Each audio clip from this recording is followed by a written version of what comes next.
Here we are in Harvard Yard, the most visited spot in Harvard University is probably right behind us here. It's the purported statue of John Harvard, the man who gave the college its name. Even tour guides refer to this statue as the Statue of the Three Lies. It says right on the front of the statue, 1638. And of course, we all know Harvard's founded in 1636. The fellow sitting behind us is not actually John Harvard. The model for this statue was a Harvard graduate from 1882, Sherman Hoare. Good-looking guy. We don't know that he had any resemblance whatsoever to John Harvard, who died in 1638. But he certainly looked like what someone thought a Harvard man should look like. The third and perhaps most shocking lie to people when they first hear it is that John Harvard is not actually the founder of Harvard. He was the first big donor to the college.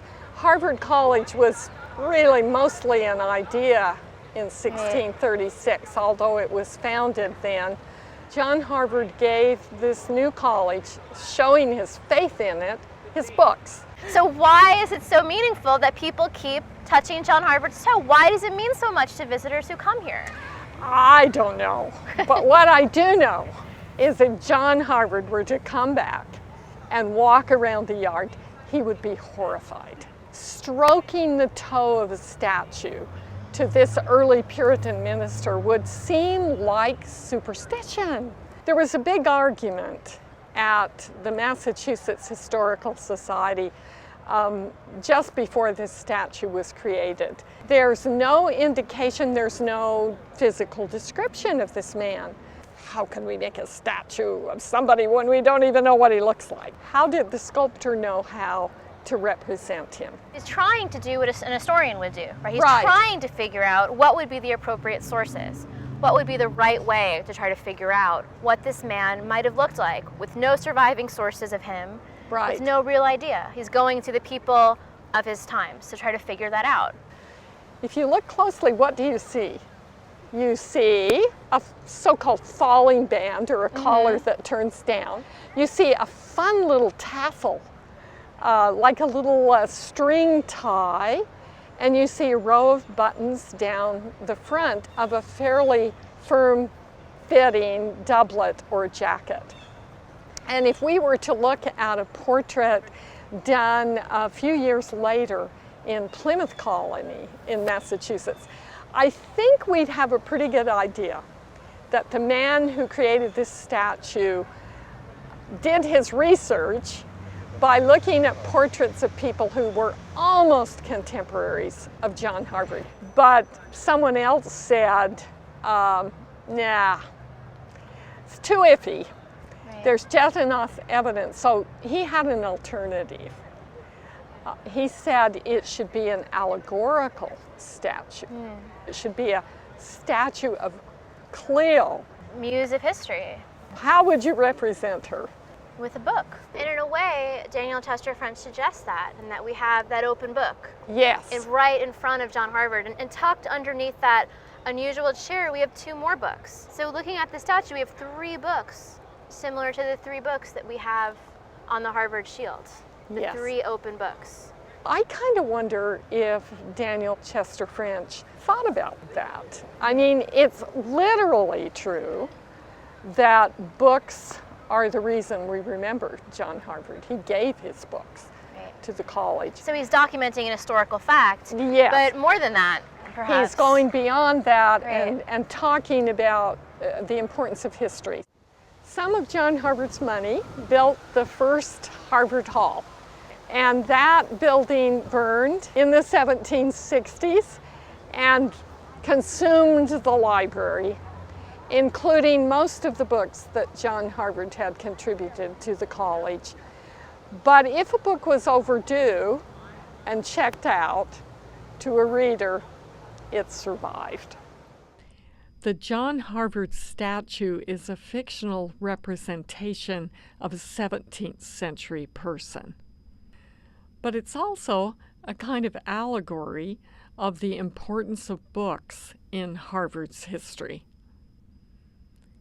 To see the role of allegory in John Harvard's world and its relationship to the history of early Harvard, let's go to Houghton Library. Ivan Gaskell is going to join us there and help us look at a book that may have been owned by John Harvard himself. This is a book by John Downham that's called The Christian Warfare. When you open it, you have an illustrated title page, and that title page is the way into the book. What we see when we look at this print is a figure at the top, the Christian warrior. He is being tempted by the figure to his right, on the left here, who is the figure of abundance. This is a personification. She is signifying the riches of the world. This is a figure that derives directly from a compendium of such personifications by the Italian scholar Cesare Ripa, which was published at the end of the 16th century. So John Payne, who designed this title page, would have had access to this handbook. Now, the Christian warrior is being assailed on the other side by a perhaps more readily identifiable figure of the devil, who is throwing darts at the Christian warrior. And above, we have two Hebrew versions of the name of God. This is the old man who's referred to in the Bible, who puts off his old clothes, takes on the new clothes of the New Testament. And when we move down to the allegory, in the lowest register here, we see the Christian knight, the Christian warrior.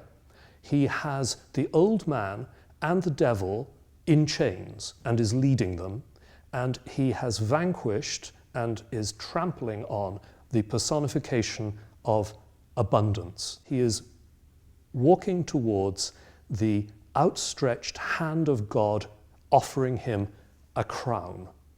And these are all derived from passages in the New Testament, but this is the allegory using these personifications to suggest that the virtuous person will inherit the crown from the hand of God. Ivan has given us an amazing history of the visual and political world of the early 17th century, a world that John Harvard would have known quite well. But in his world, warfare was not just an allegory. In fact, Christian warfare may have led to actual, literal warfare as Europeans moved into the Americas and confronted opposition to their presence. In the spring of 1637, that is just a year before John Harvard died, there was a terrible war with the Pequot Indians of Connecticut. And in May, terrible conflagration where a combination of some native and many English soldiers surrounded the fort at Mystic, Connecticut, and set fire to the wigwams, burning the inhabitants. As one chronicle said, there was the smell of frying flesh. That fall, there was a different kind of conflict, a conflict that the Puritan ministry believed really was a war between Christ and the devil for control of the souls of mankind. And the target of their concern was a woman named Anne Hutchinson, a visionary woman who, with others, had criticized the theology of some of the prominent pastors. She and her supporters, who were called antinomians, were banished from Massachusetts in the autumn. It wasn't all doom and gloom in Massachusetts in the 17th century. There were good relationships among some native peoples and some of the English. And there was an attempt beginning in 1650 with the establishment of the so-called Indian College, to offer a classical education to some of the native inhabitants of New England. We can see that here in this copy of Cotton Mather's great History of New England, the Magnalia Christi Americana. Here on the page is a copy of an elegy written in Latin, as would be essential for a student at Harvard College, by a man known only as Eleazar, a Native American student who had been given at least some aspects of the classical education that Ivan had talked about. Eleazar unfortunately contracted smallpox and died before his graduation in 1679.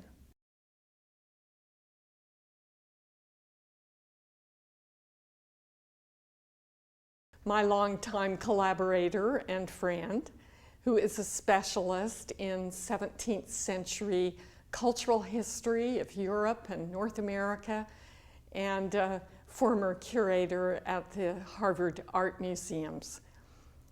He is going to help us today think about the world of John Harvard by looking at the world of illustrated books. I'd like to begin by looking at one that John Harvard actually owned. Now, Rubens was a Catholic, Yes. right? Yes. So it's going to be a very interesting transition to go from this kind of high art Yep.